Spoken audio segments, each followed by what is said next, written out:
What am I doing here? Oh yeah, participating.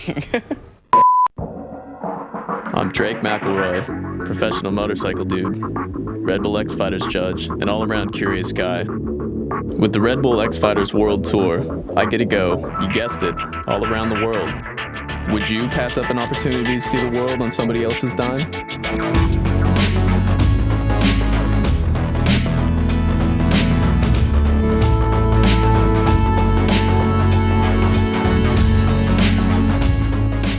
Love Actually was made in London. Sweet-ass movie.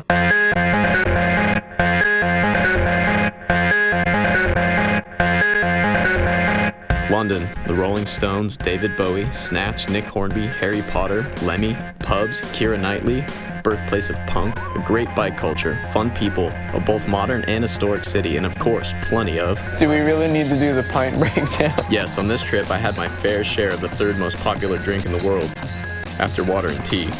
That being beer. They do feel awesome in your hands. With London having a well-known pedaling culture, I thought it fitting to meet up with a fixie bike builder who went by the name of Super Ted. We had met Super Ted at Look Mom No Hands, which was a cool little coffee house cafe and a lot of cool like random bicycle stuff, you know? After meeting the guy, you could totally tell he's kind of like a low-key, eccentric individual. We ended up following Ted back to his shop. Unfortunately, I was in the cab, and I had to watch Ted blast the streets on his fixed bike. He looked like he was having the best time, slaloming all the poles and the people traffic. I was jealous. We're at 14 Bike Club? Yeah, I work doing some custom-built frames for them and designing some products. Do you mind if we see it? Yeah, come over. Of course. Beef the axle up on the front one so it doesn't slip in the dropout. And we've got the 14 Bike Co. Super Ted logo on there. I like your logo, it's sweet. Cheers. Yeah. Ted's a crafty dude. He does some good work. He's been building frames for like 2 years and took us down the road to his little personal shop, which was really cool. It's a little hole in the wall. I like the dude. I could probably hang out with Ted a little more, maybe, I guess. I just made a load of bits for a guy making a wooden bike. Got the chance to build a bike for vans and I thought I've got to build the frame if I'm going to do that. So I bought this machine on eBay. It's built in 1915. It's ancient. Now I use that every day for mitering the ends of the tubes. I got into eating some roadkill, so I found some good stuff. I skinned a rabbit with this. Nice, man. Beer, bikes, and breasts. They seem to go hand in hand, and I think they always will. Nice to meet you. Cool, yeah. Nice to meet with the you. bikes and cheers, yeah. Good times. I'm gonna get back to the beautiful weather here in London. I'm crossing my fingers that all the events gonna happen tonight, and tomorrow we can have a, you know, equally awesome, if not more awesome day. Stay tuned or whatever, and stop because you're gonna run into a brick wall. We've talked ourselves into a corner. After spending the day with Super Ted, I had to head over to the Battersea to take care of some business.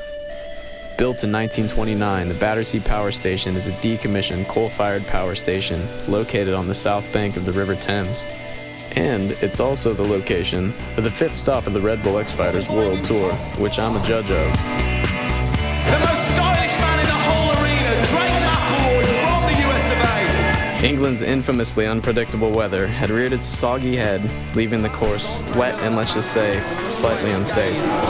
Although the Moto Freestyle guys take risks every day, after a few test runs, they had a little talk and decided that the earlier qualifying rounds would be used for the final results.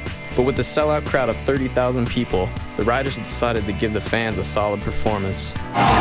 Levi Sherwood, the winner based on the qualifying round, was amazing. He didn't seem to be holding out on any of his ridiculously stretched out variations. To be 18 and made of rubber. Now that my work was behind me, I was looking forward to see what the next day might bring. I had gotten an early start to go visit one of the top 10 English dart players of all time, and who rumor has it was quite a character. We're going to meet Bobby George, an English gentleman with 2 first names. In retrospect, the GPS during the cab ride might have been seen as prophetic. Turn right, dirty boy. You have arrived at your destination. Now get out and me across the bonnet because I am wet as hell. Bobby George is sometimes referred to as a Liberace of television darts. He lives in this 18-bedroom mansion that he built with his bare hands. The land was once owned by William the Conqueror. Of course, he named the place George Hall.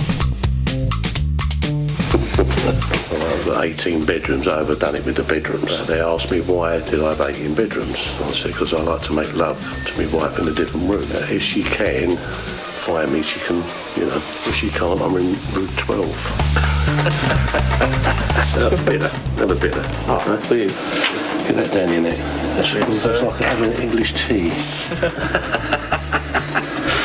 Proper English breakfast. That's proper. For the sleeping crowd. That's it. Hello. That's for the ladies, by the way. Or motorcyclists with long hair.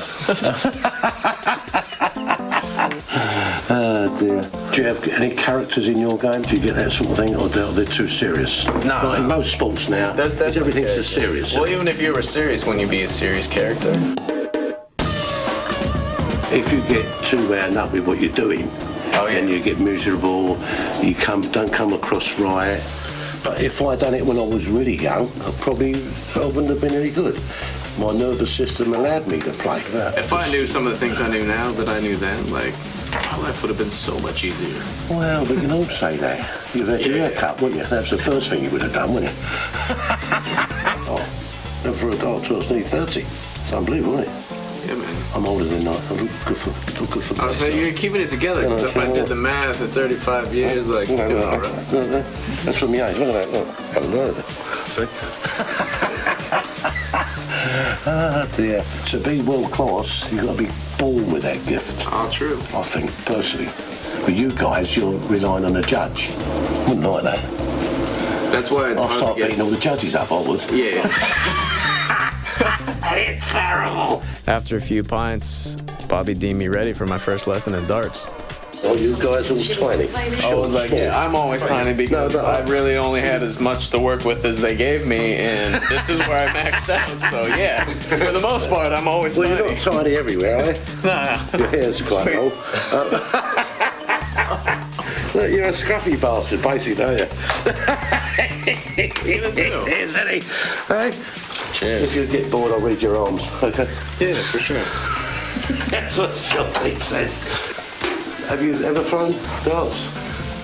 I want you to throw this wherever the first dart goes, doesn't matter what you score. Throw the same. You must throw the same. Not too bad.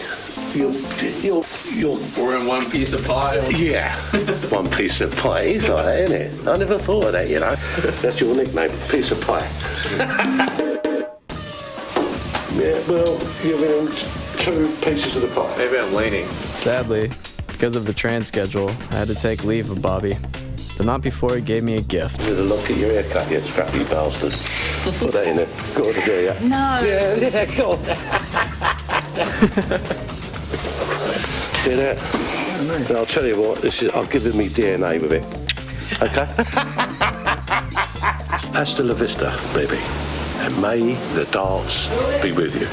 This stunning beauty is my wife, Hillary, and she joined me on this trip.